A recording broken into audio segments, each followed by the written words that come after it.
हरे कृष्णा। आखिर कैसे जाया जाता है वृंदावन?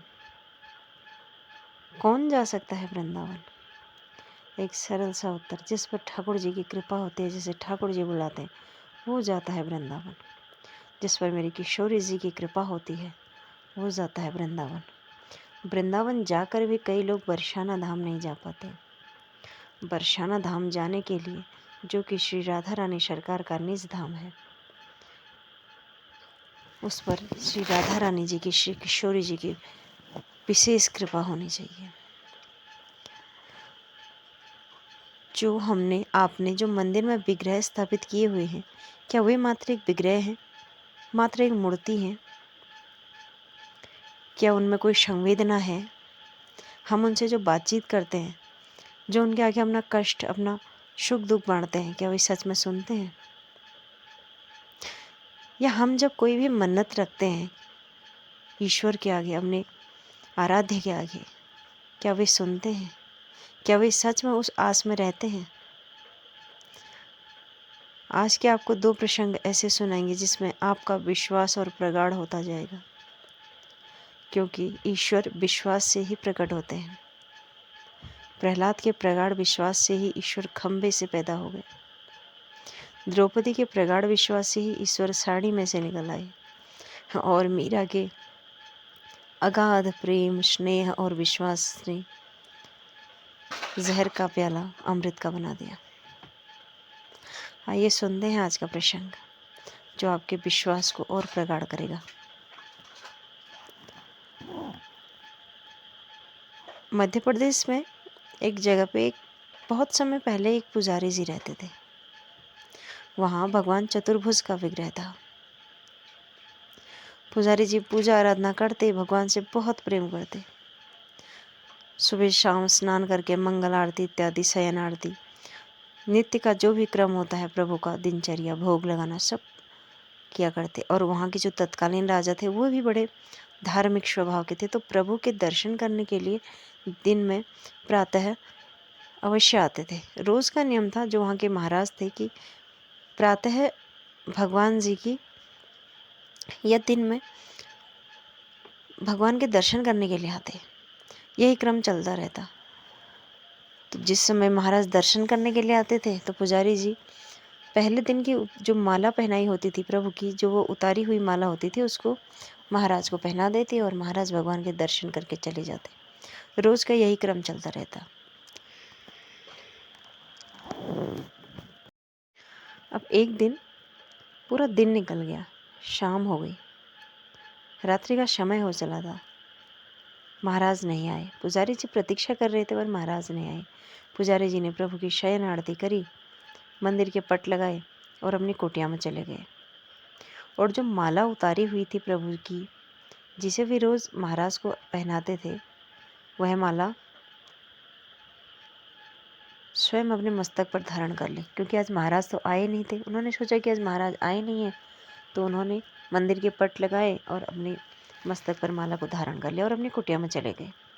इतने में एक सैनिक भागता भागता आया और उसने कहा कि महाराज आ रहे हैं दर्शन करने के लिए।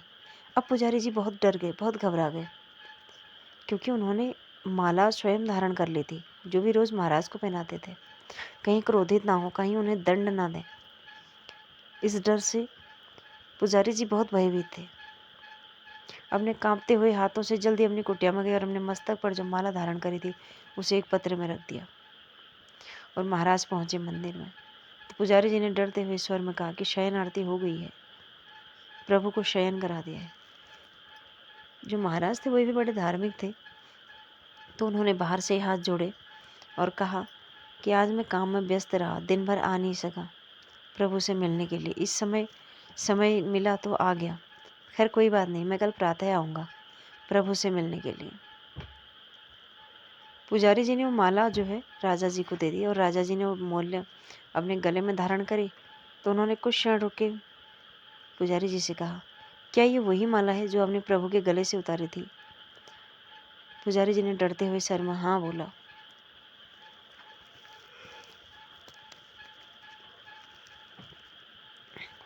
महाराज ने बोला कि पता नहीं क्यों आज ऐसी अनुभूति, कुछ अलग सी अनुभूति हो रही है इस माला को धारण करते हुए। वैसा एहसास नहीं हो रहा जैसे और दिन होता है। महाराज ने माला को बड़े ध्यान से देखा तो उसमें 2 सफ़ेद बाल लटके हुए थे और पुजारी जी की तरफ देखते हुए बोले कि शायद भगवान बूढ़े हो गए हैं, इसमें सफ़ेद बाल लटक रहे हैं। पुजारी ने कहा, हाँ हो सकता है, डरते हुए स्वर से, क्योंकि वे बहुत घबराए हुए थे। राजा क्रोध में बोला, ठीक है, कल सुबह आकर देखूंगा कि भगवान के बाल सफ़ेद हैं कि नहीं हैं। ऐसा कहकर चले गए। अब पुजारी जी बहुत घबराए, बहुत डरे हुए थे। रात भर अपने भगवान का नाम स्मरण करते रहे, प्रार्थना करते रहे कि हे प्रभु, कल तुम मुझे बचा लेना। अगर महाराज को पता चल गया कि वह माला मैंने धारण करी थी और मैंने झूठ बोला तो वे मुझे दंड देंगे। कहीं मुझे यहाँ से निकाल ना दें। मैं आपकी सेवा करना चाहता हूँ, मैं आपका पुजारी हूँ। रात भर न जाने कितने कितने तरीकों से अपने आराध्य को याद करने लगे और उनसे प्रार्थना करने लगे। प्रातः हुई, महाराज आए, मंदिर के पट खुले और जो विग्रह स्थापित था उसमें देखने के लिए मंदिर के भीतर प्रवेश किया। पुजारी जी बहुत घबराए हुए, बहुत डरे हुए थे कि अब मुझे दंड मिलेगा। एक तो मैंने झूठ बोला और माला तो मैंने धारण करी थी। महाराज ने भगवान के मस्तक से मुकुट हटाकर जैसे ही बालों को देखा, क्या देखता है कि भगवान चतुर्भुज नारायण के बाल सफ़ेद हैं। यह देखकर पुजारी भी आश्चर्य में था और महाराज को लगा कि कहीं इसने बालों में कुछ कलर ना कर लगा दिया हो, कुछ और पुजारी ने कोई और ना किया हो। तो इस संशय से विग्रह में जो बाल थे भगवान चतुर्भुज के, उन्हें खींचने लगे। तो जैसे ही बालों को खींचने लगे तो क्या देखते हैं कि ईश्वर के मस्तक से रक्त धारा बहने लगी। जितनी जोर से वे बाल खींचते उतनी जोर से रक्त धारा निकलती और यह देखकर सब आश्चर्यचकित थे। तब महाराज ने प्रभु से क्षमा याचना करी, हाथ जोड़े क्षमा प्रार्थना करी और पुजारी जी ने भी हाथ जोड़कर क्षमा प्रार्थना करी। तो ऐसे हैं हमारे नटवर गिरधर लाल, क्योंकि ईश्वर विश्वास से प्रकट होते हैं। पुजारी जी का विश्वास था अपने प्रभु में, अपने आराध्य में। तो हम जो भी प्रार्थना करते हैं सच्चे मन से, अब ऐसा इस प्रसंग में पुजारी जी ने असत्य बोला, किंतु प्रभु के लिए ऐसे कोई स्वार्थ की उनकी मंशा नहीं थी। जो भी प्रभु को विश्वास से याद करता है, प्रभु प्रकट हो जाते हैं।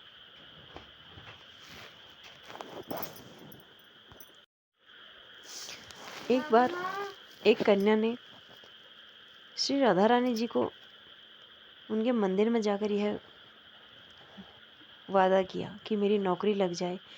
हर जगह से उनकी नौकरी रिजेक्शन हो रहा था, उनकी नौकरी नहीं लग रही थी। वृंदावन जाते थे, संपूर्ण परिवार वृंदावन जाता था। तो उन्होंने राधा रानी से प्रार्थना करी कि मेरी नौकरी लग जाए, मैं तुम्हें जलेबी और रसमलाई खिलाऊंगी। किंतु कुछ समय पश्चात वह भूल गई और एक कन्या के रूप में स्वयं राधा रानी जी जब वह इस बार वृंदावन गई तो उनके पीछे खड़ी होकर बोली कि मुझे जलेबी खानी है, मुझे जलेबी खिला दो। वो और उनकी सहेलियों ने कहा कि कुछ पैसे ले लो और चली जाओ। ने कहा नहीं, मुझे पैसे नहीं चाहिए, मुझे जलेबी खानी है। दीदी मुझे जलेबी खिलाओ। अब राधा रानी का स्वरूप ही कुछ अद्भुत होता है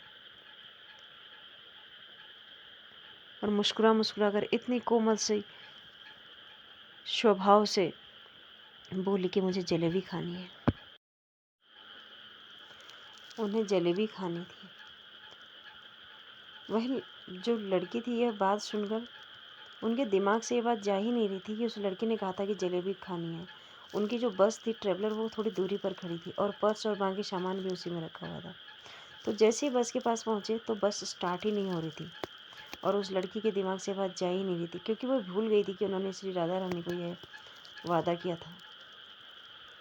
तभी उन्होंने वहाँ से अपना पर्स लिया, पैसे लिए और उस लड़की को ढूंढते हुए निकल गई और हाँ, उस लड़की ने कहा था कि जब अगली बार आओगी तो जलेबी खिलाना, वादा करके लोग भूल जाते हैं।